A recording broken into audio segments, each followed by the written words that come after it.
Subject है accounts, और ये वीडियो 2 है और चैप्टर हम लोग 2 देख रहे हैं।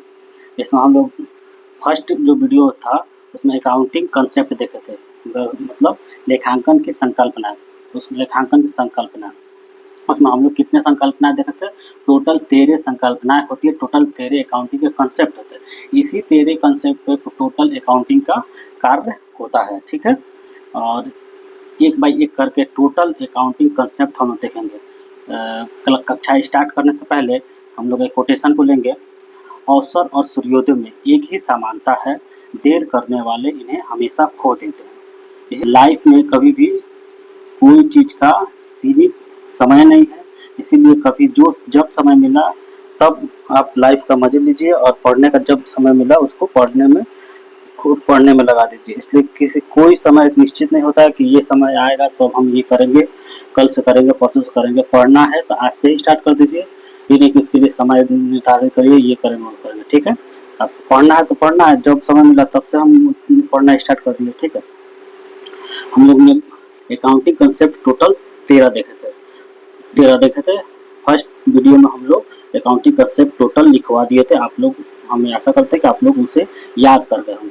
अब उसी अकाउंटिंग कंसेप्ट को एक एक बाई एक एक करके देखेंगे, ठीक। हम पहले से उसे हम रीड डाउन कर देंगे। वीडियो लिखते समय बहुत लंबा हो जा रहा है, इसलिए हम पहले से उसे नोट डाउन कर आप लोग के लिए लाए हैं। आप लोग इसको देखते हुए वीडियो को पुश करके आप उसे लिख लीजिएगा, या तो आप स्क्रीनशॉट ले लीजिएगा उसका, और आप लोग घर बैठ के स्टडी करिएगा।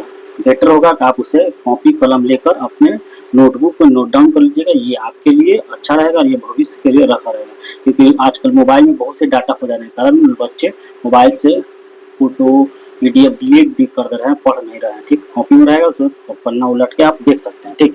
चलिए कोर्स स्टार्ट करते हैं। पहला कंसेप्ट मेरा क्या था? बिजनेस एंटिटी कंसेप्ट, व्यवसायिक इकाई संकल्पना, ठीक।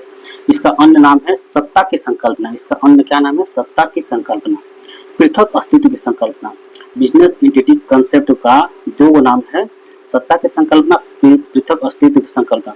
इस संकल्पना में व्यापारी और व्यापार दोनों का अस्तित्व क्या होता है? इस संकल्पना में व्यापारी और व्यापार दोनों का अस्तित्व अलग अलग माना जाता है। इस संकल्पना में व्यापारी और व्यापार दोनों का अस्तित्व कैसा माना जाता है? दोनों का अस्तित्व अलग अलग माना जाता है। ये जो कंसेप्ट है, ये कंसेप्ट कहता है कि व्यापारी के निजी संपत्तियों और दायित्व का लेखा व्यापार में नहीं होना चाहिए। व्यापारी के निजी संपत्तियों और दायित्व, इसका लायबिलिटी का लेखा व्यापार में नहीं होना चाहिए। यही निजी संपत्तियों की जगह पे इसी कंसेप्ट के अनुसार व्यापारी अपने नाम के स्थान पर पूंजी, व्यापारी का नाम के स्थान पर पूंजी मतलब कैपिटल का प्रयोग होता है, और वो निजी प्रयोग है तो कोई चीज लिख ले उसके लिए आहरण का प्रयोग होता है, ड्राइंग का प्रयोग होता है। ये जो वीडियो चल रहा है, ये जो कक्षा चल रहा है, इस कक्षा से 11th के बच्चे को तो बेनिफिट होगा ही।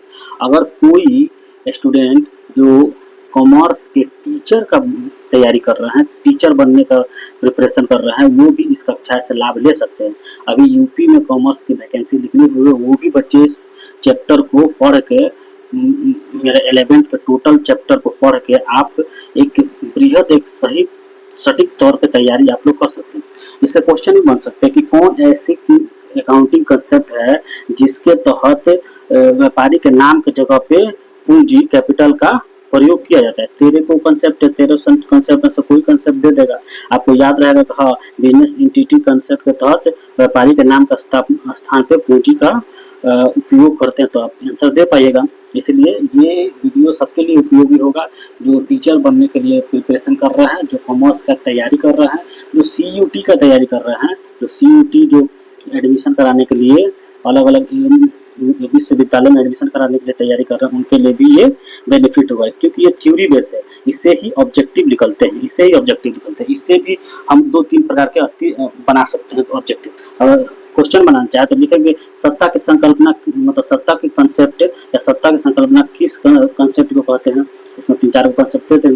चलिए, यहाँ तक आप लोगों को कोई दिक्कत नहीं होगा कि व्यावसायिक इकाई की संकल्पना किसे कहते हैं, इस मतलब कंसेप्ट के अनुसार क्या होता है। इसमें कहता है कि इस कंसेप्ट के अनुसार व्यापारी और व्यापार दोनों का अस्तित्व अलग अलग माना जाता है, ठीक है। और इसमें व्यापारी के अपने नाम के स्तर में पूंजी का प्रयोग करते हैं और आहरण की जगह पर ड्राइंग का प्रयोग करते हैं। ये आपके लिए जानना इम्पोर्टेंट था। दूसरा था मुद्रा मापन संकल्पना मनी मेजरमेंट कंसेप्ट। इस कंसेप्ट के अनुसार व्यापार में उन्हीं लेन देनों का लेखा करना चाहिए। व्यापार में उन्हीं लेन देनों का लेखा करना चाहिए जिन्हें मुद्रा में मापा जा सकता है। जिन्हें किस में मापा जा सकता है? मुद्रा में मापा जा सकता है। इस कंसेप्ट में कहता है मनी मेजरमेंट कंसेप्ट में उन्हीं का लेखा करना चाहिए जिसे मुद्रा में मापा जा सकता है। और ये कहता है कि गुणात्मक व्यवहारों का लेखा नहीं किया जाता है। गुणात्मक व्यवहारों का लेखा नहीं किया जा सकता। एग्जाम्पल में समझिए कि राम बहुत ईमानदार है, इसका लेखा नहीं होगा। राम सुंदर है, इसका भी लेखा नहीं होगा। कर्मचारी की नियुक्ति हुई, इसका भी लेखा नहीं होगा। अगर बोला जाए 10 पेन, तो 10 पेन मतलब क्या? 10 पेन है, तो इसका भी लेखा नहीं होगा। अगर कहा जाए 10 पेन 100 रुपया का है, तो इसका टोटल पैसा निकला 1000 रुपया हुआ, तो इसका एंट्री होगा। कहा जाता है इस मुद्रा मापन संकल्पना में, क्योंकि इसमें बोल रहा है कि इस कंसेप्ट में व्यापार में उन्हीं लेन देनों का लेखा करना चाहिए जिन्हें मुद्रा में मापा जा सकता है। ठीक है, नोट डाल के लिख लेंगे। लेन देनों का लेखा मौद्रिक इकाई में होना चाहिए। मौद्रिक इकाई देखिए, मौद्रिक इकाई पैसा है, यहाँ पे टोटल कितना है, इतना होना चाहिए। ठीक, दोनों में किसी प्रकार का दिक्कत नहीं होगा। आप लोग समझ गए। अब तीसरा देखते हैं। तीसरा लागत संकल्पना मतलब कॉस्ट कंसेप्ट। इसका अन्य नाम है ऐतिहासिक लागत कंसेप्ट।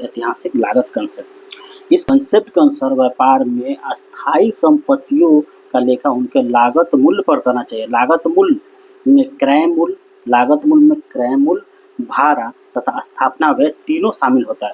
जैसे कॉस्ट प्राइस में परचेजिंग प्राइस, वेजेज और इंस्टॉलमेंट एक्सपेंसेस सब मतलब इंक्लूड होता है। मान के चलिए एग्जांपल में सोचिए कि राम एक मशीन खरीदा, मतलब राम यूपी का है और वो मशीन बिहार से खरीदा। ठीक, बिहार से जो मशीन खरीदा है तो मशीन का दाम है 5000 रुपया। ठीक, 5000 रुपया उस मशीन को यूपी से बिहार लाने में उसे कितना खर्च लगेगा? ठीक, जो उसका भाड़ा लगेगा वो भी उस मशीन पर ही गिरेगा। मान के चलो 5000 का मशीन है और 1000 रुपया उसका भाड़ा लग गया यहाँ लाने में, और 1000 रुपया उसको उस संस्था में बैठाने में लग गया, तो टोटल उसका कॉस्ट प्राइस कितना हो जाएगा? मशीन पे 5-7 हज़ार रुपया हो जाएगा। ठीक, टोटल कॉस्ट प्राइस कितनी हो जाएगी? 7000। उसी तरह देखेंगे, क्वेश्चन देखें, एक मशीन 5000 में क्रय की, जिसको दुकान तक लाने में भाड़ा 500 रुपया, स्थापना पर 600 रुपया खर्च हुए, तो मशीन की लागत मूल्य क्या होगी? ए में दिया है 6000, 2 में दिया है 6100 और 3 में दिया है 7000 और डी में दिया है 5000। कितनी हो गया बाबू? तो 5000 प्लस 500 प्लस 600 टोटल कितना हुआ? 5000 6100 आंसर होगा। ठीक है, कॉस्ट लागत कंसेप्ट में किसी पक्षीय संकल्पना 4 नंबर देखेंगे। 4 नंबर में द्विपक्षीय संकल्पना डुअल एस्पेक्ट कंसेप्ट। इस कंसेप्ट के अनुसार प्रत्येक लेन देन के 2 पक्ष होते हैं। इसी कंसेप्ट के अनुसार प्रत्येक लेन देन के कितने पक्ष होते हैं? 2 पक्ष होते हैं, जिसमें एक डेबिट जिसे नाम कहा जाता है, दूसरा क्रेडिट जिसे जमा कहते हैं। इस कंसेप्ट के आधार पर लेखांकन समीकरण का निर्माण किया जाता है। लेखांकन समीकरण इक्वल टू होता है assets equal to liability plus capital, मतलब संपत्तियां इक्वल टू दायित्व प्लस पूंजी। जोड़ेंगे तो निकल जाएगा। नोट डाल कर बच्चे लिख लेंगे। डेबिट जो शब्द है, लेटिन भाषा के डिबेरा मतलब क्या होता है? लेटिन भाषा के डिबेरा का मतलब क्या होता है? स्वामी का ऋणी होना से लिया गया है, तथा क्रेडिट शब्द लेटिन भाषा के क्रीडेरा स्वामी का विश्वास से लिया गया है। एक हम लोग लेखांकन समीकरण देखेंगे। मान लीजिए एसेट्स 20,000 है, लायबिलिटी 5000 है, तो कैपिटल कितना होगा? तो सॉल्व होगा। Asset equal to liability plus capital, तो एसेट्स मेरा कितना है? 20,000 का इक्वल टू 5000 रुपये लायबिलिटी प्लस हमको कैपिटल इक्वल टू वाट, तो 20,000 में से 5000 निकाल लेना, तो 15,000 कैपिटल मेरा 15,000 आ जाएगा। यहाँ तक हो गया। ठीक, हम लोग 3 नंबर देख लिए, कॉस्ट कंसेप्ट देख लिए और डुअल एक्सेप्ट कंसेप्ट देख लिए। कॉस्ट कंसेप्ट में क्या कहता है कि लागत मूल्य पर किसी अस्थायी संपत्ति की गणना किया जाता है। और डुअल एक्सेप्ट कंसेप्ट कहता है कि किसी भी प्रत्येक लेन देन का जो पक्ष होगा कितने होंगे, 2 होंगे, एक होगा डेबिट, एक होंगे क्रेडिट। ठीक, डुअल एक्सेप्ट कंसेप्ट से ही लेखांकन समीकरण का निर्माण किया जाता है। ठीक, हम लोग 5 नंबर देखेंगे। 5 नंबर टोटल कितने कंसेप्ट है, 13 कंसेप्ट है। टोटल कितने कंसेप्ट है, 13 कंसेप्ट है। हम लोग 4 कंसेप्ट देख चुके हैं, 5वां कंसेप्ट देखें, सतत संकल्पना या चालू संकल्पना, going concern concept. Going concern concept, ये जितने भी हम लोग देख रहे हैं कंसेप्ट, आप लोग एक बार उसे वीडियो देखकर एक बार नोट डाउन करके आप लोग याद कर जाइएगा किस कंसेप्ट के अनुसार किस लेखांकन नियम का पालन किया जाता है। इससे रिलेटेड ऑब्जेक्टिव क्वेश्चन पूछे जाते हैं, बड़े बड़े एग्जामों में ऑब्जेक्टिव क्वेश्चन इससे राइज होते हैं। और आप जब 11th के स्टूडेंट है तो आपके लिए तो ये मोस्ट इम्पॉर्टेंट ही है, आपको ये याद ही होना चाहिए। ठीक, सतत संकल्पना या चालू संकल्पना क्या है, आप इसके बारे में अगर किसी भी कॉन्सेप्ट के बारे में पूछा जाए तो उसका आप लोग बेहिचक उसका आंसर राइट डाउन मतलब लिख सके। ठीक, सतत संकल्पना, चालू संकल्पना, इस कंसेप्ट के अनुसार व्यापार का जीवन काल अनिश्चित काल के लिए माना जाता है। इसे नाम से ही हो जाएगा सतत, मतलब सतत नियंत्रण वो चलते रहेगा, नियंत्रण चलते रहेगा, कभी वो खत्म नहीं होगा। तो कह रहा है कि व्यापार का जीवन काल अनिश्चित काल के लिए माना जाता है। व्यापार का जीवन काल अनिश्चित काल, व्यापार को निश्चित काल के लिए नहीं किया जाता।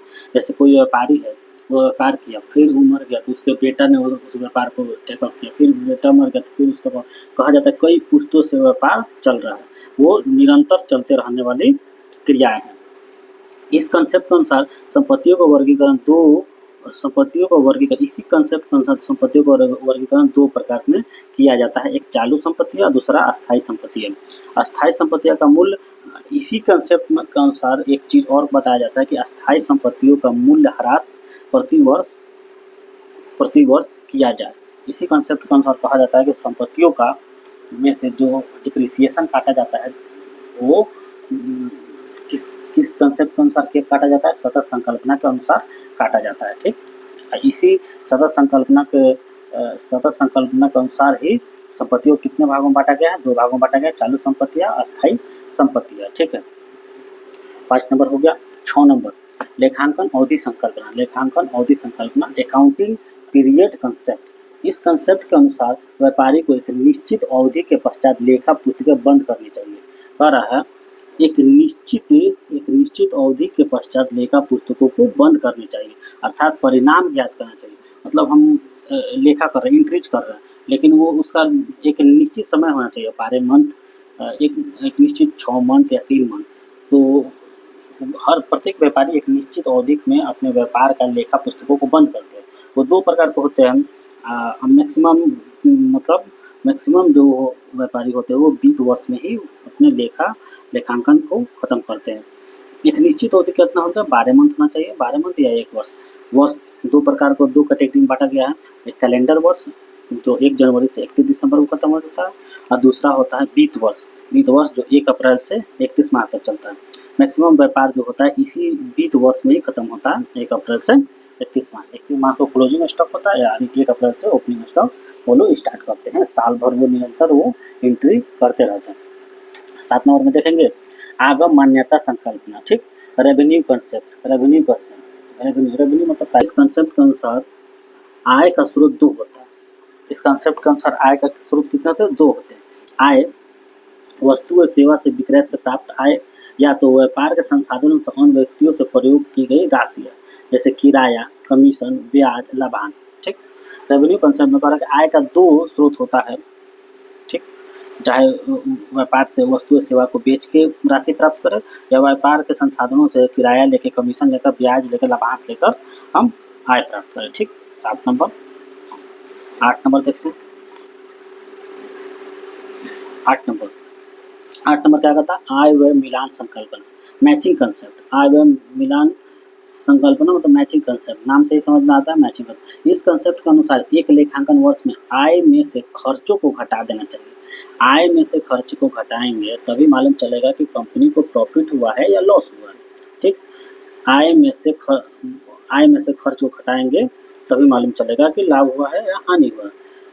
प्रति वर्ष लाभ माइनस हानि की गणना घटाएंगे तभी मालूम चलेगा कि प्रॉफिट हुआ है या लॉस हुआ है। 9 नंबर देखो, वस्तुनिष्ठता की संकल्पना, ऑब्जेक्टिविटी कंसेप्ट। इस कंसेप्ट में कहता है कि लेखापाल होगा, अकाउंटेंट होगा, लेखा जो करेंगे वो वस्तुनिष्ठता के आधार पर करेंगे। वस्तुनिष्ठता का आधार मतलब साक्ष्य होना चाहिए। साक्ष्य में क्या होना चाहिए? अगर हम एंट्री कर दिए इतना रुपये का ये सामान हुआ, इतना रुपये का सामान, तो सामान का साक्ष्य होना चाहिए, मतलब उस सामान का पर्ची होना चाहिए, कोई चेक दिया तो चेक होना चाहिए, रसीद होना चाहिए, तभी मालूम चलेगा कि वो सही जगह पे खर्चा हुआ है। ठीक है। 10 नंबर पर समरूपता या एकरूपता की संकल्पना। समरूपता या एकरूपता की संकल्पना, इस कंसेप्ट के अनुसार एक बार कोई नियम, विधि तथा सिद्धांत अपना लिया गया है तो उसे बार बार बदला नहीं जा सकता।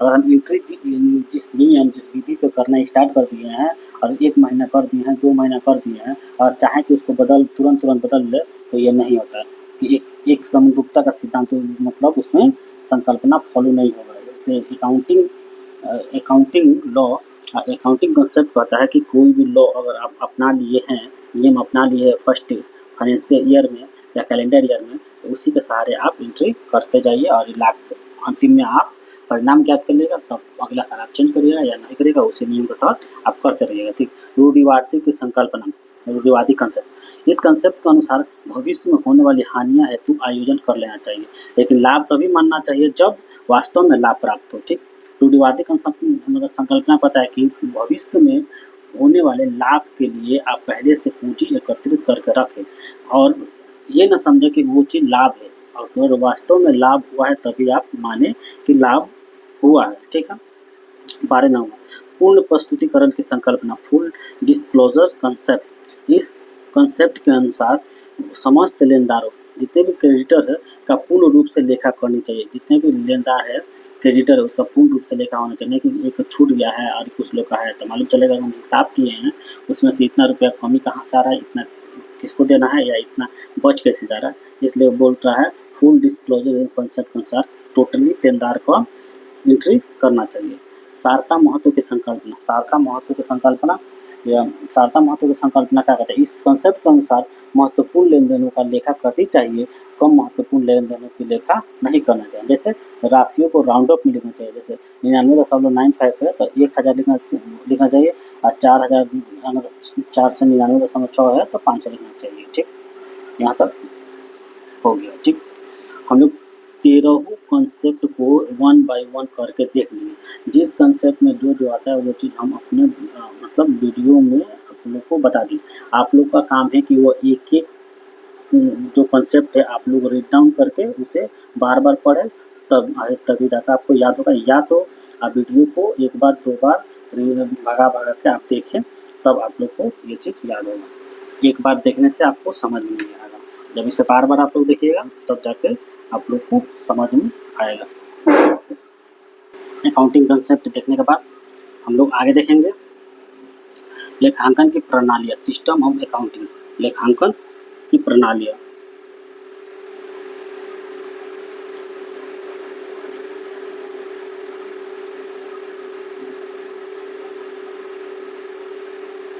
धीरे धीरे हम लोग चलेंगे, क्योंकि ज़्यादा फास्ट भागेंगे तो आप लोग को समझ से बाहर जाने लगेगा। इसलिए हम चाहते हैं कि वो लिखते हुए हम लोग कक्षाएं चले, और हम पहले से इसको रीड डाउन करके रखते हैं तो आप लोग को समझने में थोड़ी कठिनाइयाँ आएगी। जो पहले से पढ़े हुए हैं उनको समझने में कोई कठिनाई नहीं आएगी, और जो बच्चे शिक्षक की तैयारी कर रहे हैं उनके लिए समझने में कोई कठिनाई आएगी। ठीक, आगे चलते हैं। लेखांकन की प्रणालियाँ कौन कौन है? ठीक, लेखा शास्त्र में कार्य करने की प्रक्रिया को लेखांकन प्रणाली कहा जाता है। ठीक, जो भी लेखा शास्त्र है उसमें कार्य करने की प्रक्रिया को लेखांकन प्रणाली कहा जाता है। लेखांकन प्रणालियाँ 2 प्रकार की होती है। लेखांकन प्रणाली कितने प्रकार की होती है? लो लिखेंगे, लेखा शास्त्र में कार्य करने की प्रक्रिया को लेखांकन प्रणाली कहा जाता है। लेखाशास्त्र में कार्य करने की प्रक्रिया को लेखांकन प्रणाली कहा जाता है। लेखांकन प्रणालियों को कितने भागों में बांटा गया? 2 प्रमुख भागों में बांटा गया। लेखांकन प्रणालियाँ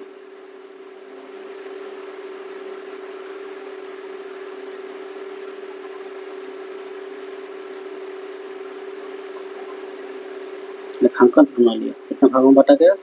2 भागों में बांटा गया। कौन कौन है लेखांकन प्रणालियाँ? एक है दोहरा लेखा प्रणाली और दूसरा है एकल अंकन प्रणाली। दोहरा लेखा प्रणाली, दोहरा लेखा प्रणाली और दूसरा है एकल अंकन प्रणाली। इसे डबल एंट्री सिस्टम कहते हैं।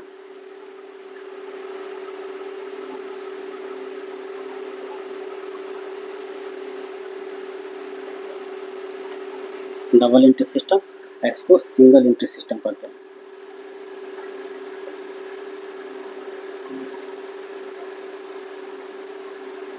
Single entry system, single entry system.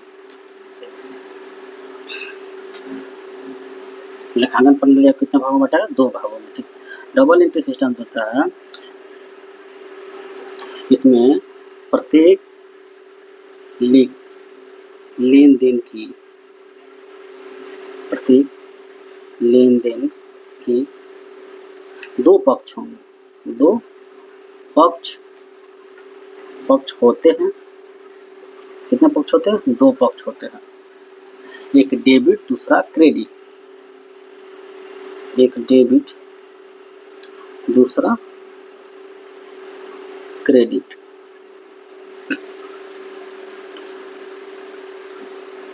दोनों, एक डेबिट, दूसरा क्रेडिट। एग्जाम्पल में देखते हैं। मोहन को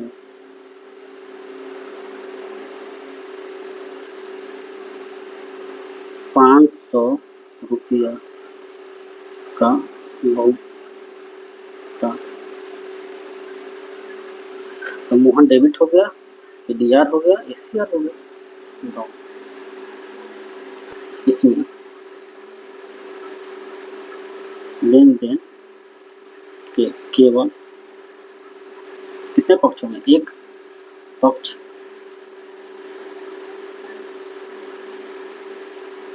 की ही लेखा किया जाता है।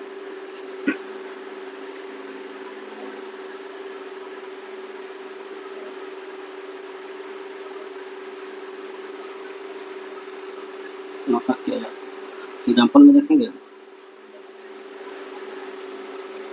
मशीन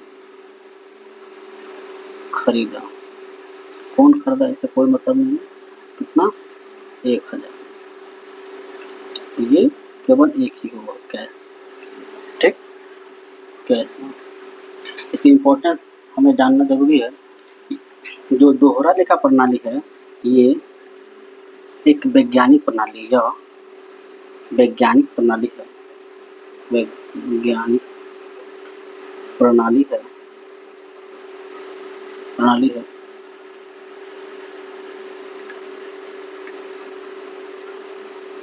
इस प्रणाली का उपयोग सभी संस्थाओं द्वारा किया जाता है।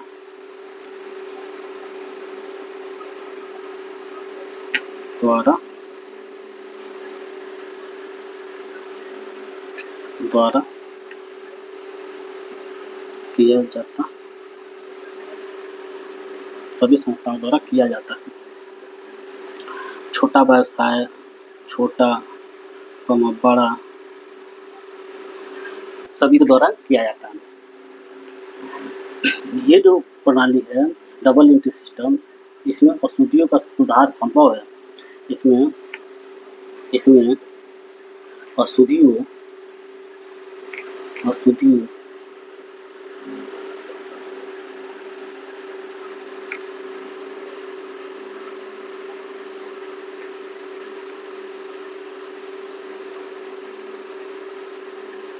संभव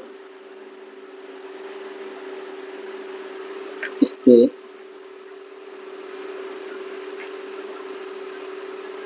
शायद का सही लाभ हानि की गणना होती है। यह जो प्रणाली है खर्चीला प्रणाली है। ठीक, सिंगल एंट्री सिस्टम में देख लेंगे। सिंगल एंट्री सिस्टम जो होता है यह अवैज्ञानिक प्रणाली है। यह वैज्ञानिक प्रणाली है तो यह अवैज्ञानिक प्रणाली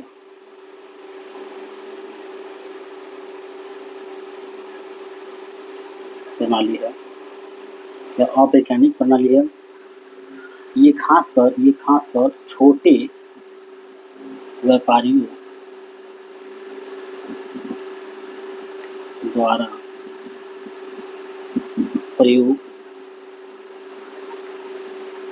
में लाया जाता है। ठीक,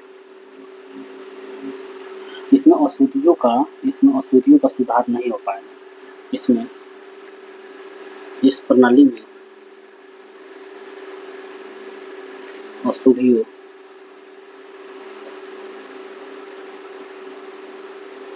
का सुधार संभव नहीं है।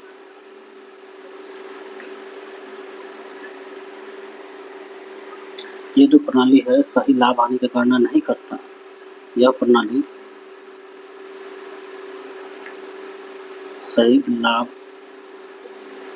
हानि का गणना नहीं करता है। और ये जो है कम खर्चीला प्रणाली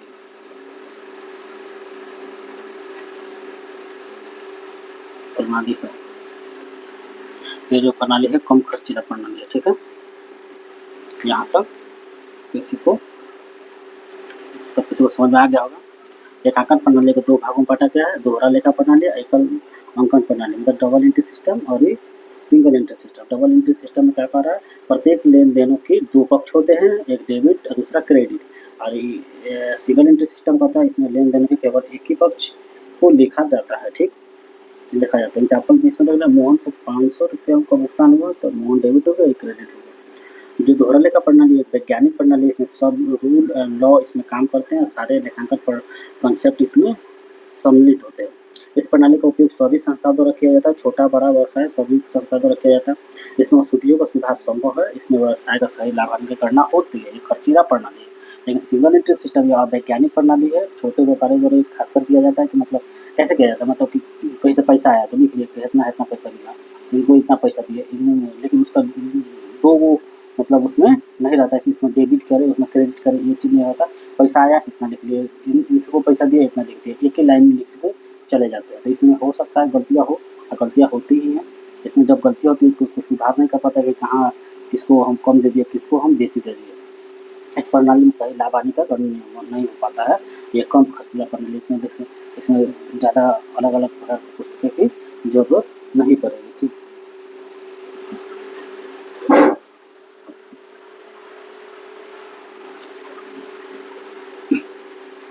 नहीं पड़ेगी।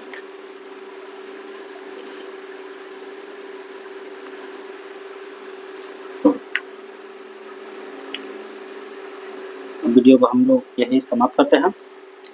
अगली कक्षा में हम लोग देखेंगे लेखांकन के आधार। एक या दो वीडियो में हम लोग को चैप्टर 2 कंप्लीट हो जाएगा। तब हम लोग चैप्टर 3 पे चलेंगे। चैप्टर 3 में हम लोग जर्नल एंट्री लेखांकन समीकरण से क्वेश्चन से स्टार्ट करेंगे। और आप लोग को ये वीडियो अच्छा लग रही है तो आप लोग लाइक करें, कमेंट करें, सब्सक्राइब करें और अपने दोस्तों को भी शेयर करें। क्योंकि हमारा चैनल पे कहीं भी इधर उधर के बिना बात किए हुए डायरेक्ट पढ़ाई पे ही ध्यान दिया जाता है। इसलिए आप इसमें अपने दोस्तों के बीच में शेयर करें। धन्यवाद।